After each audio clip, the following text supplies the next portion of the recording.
What's good? What's good? It's the one and only, but what do I know? Boxing coming back at y'all with another one, man. So we have a fight that looks to be closing in, not solidified yet, but a potential fight that is looking to be made between Deontay Wilder and Zhang. His last name is Zhang.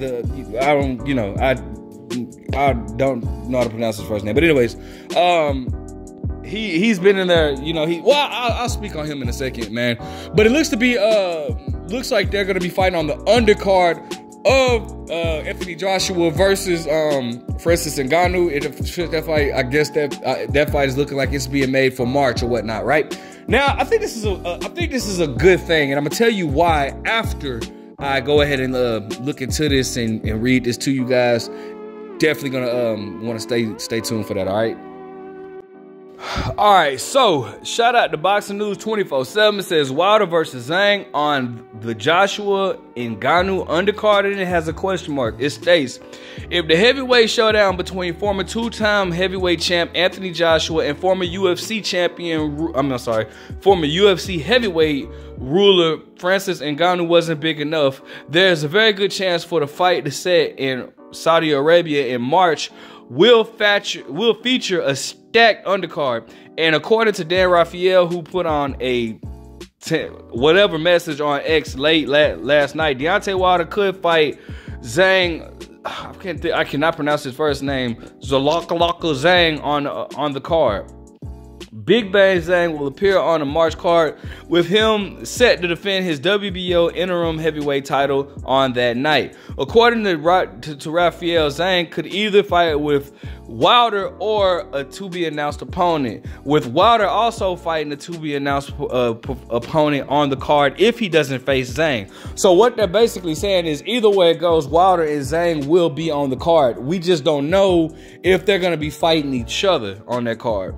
If they do, there is a big chance the night's co-feature will prove to be the fight of the night. Wilder, however, needs to turn up with some major bullets in his guns here. Not turn up looking as lethargic and powerless as he did in that stunning upset loss he fell victim to against Joseph Parker. In the heavyweight division, one win can see a fighter who is coming off of a heavy loss get right back on top. And that's very true, especially in the heavyweight division. If anybody can do it, it's Deontay Wilder. All you got, the game plan is not, it's clear as day. Land that Alabama slam with that right hand, boom, knock him out, you back on, in the talks or whatnot. If Wilder, who has the record of 43-3 with 42 knockouts, were to look sensational in taking Zhang out, he will be back with the bang. On the other hand, if Zhang, who has the record of 26-1 with 21 knockouts, were to flatten Wilder, becoming just the second man to have stopped the former WBC heavyweight champion, Zhang could hear more cries for him to get a world title shot. The one is a risky fight for both men. And credit to the Saudis if they get this fight made. There could be additional big fights on the March card. In fact, there almost certainly will be. But there is something about a potential Wilder versus Zhang fight that causes excitement. Both men need to win and look good in doing so. Is there any chance this fight goes the distance? It will not end does not end in a violent KO. One way or another. Wait, what? Hold on. Is there any chance this fight goes the distance and not end in a violent KO? One way or another if the fight doesn't happen. Or if it does happen. I don't get what they're saying. And if Zhang and Wilder end up appearing on the card, but they do not fight each other, who might their respective opponents be? Really, the potential list is a long one. And this is what happens when the people behind the fight card pay big money. The massive fights we all want to see get made. Who wins if Wilder and Zhang rumbles? All right, so let's go ahead and talk about it.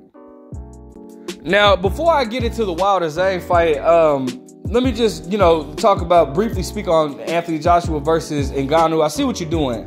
And it makes sense, bro. Anthony Joshua just fought Otto Wallin. Otto Wallin gave Tyson Fury hell. I mean, he gave him hell. And Anthony Joshua obliterated him, Otto Wallin. if Anthony Joshua, can beat Francis Ngannou, another guy that gave Tyson Fury a very tough, tricky fight, if Anthony Joshua can beat him, then that then makes the Tyson Fury fight that much bigger should Tyson Fury get past Usyk. So I know what Anthony Joshua's doing, and I'm not mad at that game plan either. All right. Now, as far as Wilder go, let's speak on it, man. Well, I mean, you listen. I'm gonna support anything that Wilder does. I'm a big Wilder fan. Obviously, Wilder. I mean, we're not oblivious to the fact that we know that Wilder has to do better than his last performance, because if he's coming up with that type of performance, this whole trying to be a boxer performance, that's not gonna do Wilder any just due. As a matter of fact, that's gonna set Wilder up for another loss. But I think that Wilder is smarter than that. I think he's better than that. And I think that Wilder knows that he has to go back to that bronze bomber killer instinct in order to get this man out of here, right? And the thing about it is, bro, the thing about it is he got, though he lost to Joseph Parker, he got 10 rounds under his belt. Or 12 rounds under his belt.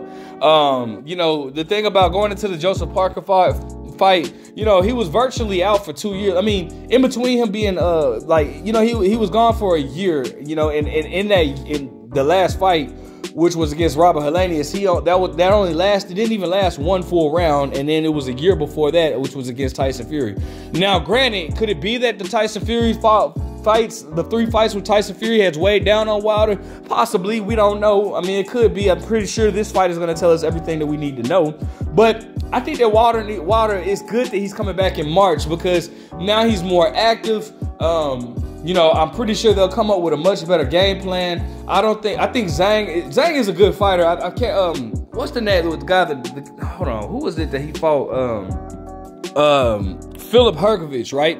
He lost to Philip Hrgovic in a very close fight. Some people thought that he could have won that fight, if I'm not mistaken. I remember watching that fight. If I'm not mistaken, that was on the undercard of Anthony Joshua versus Usyk 2, or somebody correct me if I'm wrong. But it was a very close fight or whatnot. And then he turned around and beat Joe Joyce twice. All right. Beat Joe Joyce twice. Joe Joyce is a big name, and he came and beat Joe Joyce twice, stopped him twice. So, Zhang is definitely on the horizon or whatnot. And as far as Deontay Wilder, well, we know what he's done. And it's no secret to what he's gonna try, or at least attempt to do in his fight against Zhang. We already know what that's gonna be. He's gonna try to land that Alabama slammer, that right hand, right?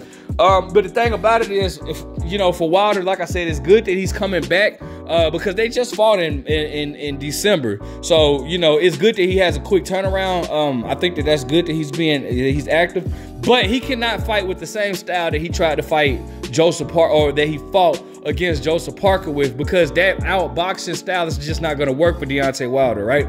Sometimes people got to understand, like, especially when you've been in a boxing game so long, especially as long as Deontay Wilder has been in, let's not forget, Deontay Wilder is 38 years old, bro.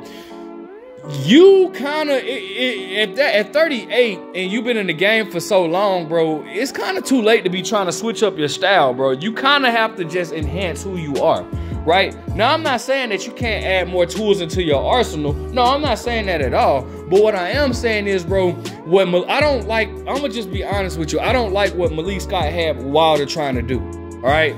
I don't like this whole trying to outbox, and again, granted, it could have been the fact that Wilder was trying to, I know he did say his timing was off. It could very much so be that Wilder was trying to get his timing down.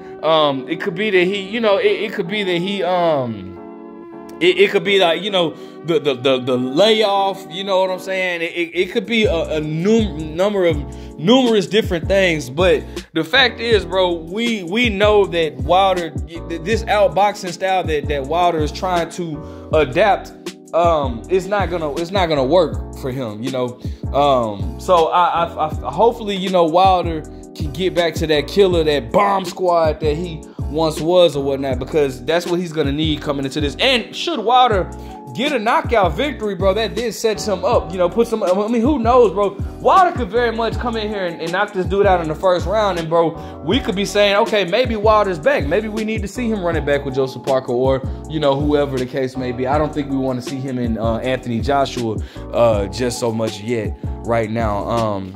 And I think Anthony Joshua doesn't really want that either.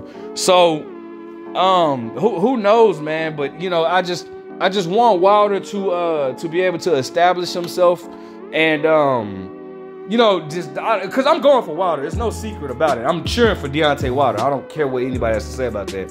But I want Wilder to be able to go back to the old Wilder. Let me know what you guys think. Make sure you guys like, comment, subscribe. Who are you picking? But what do I know?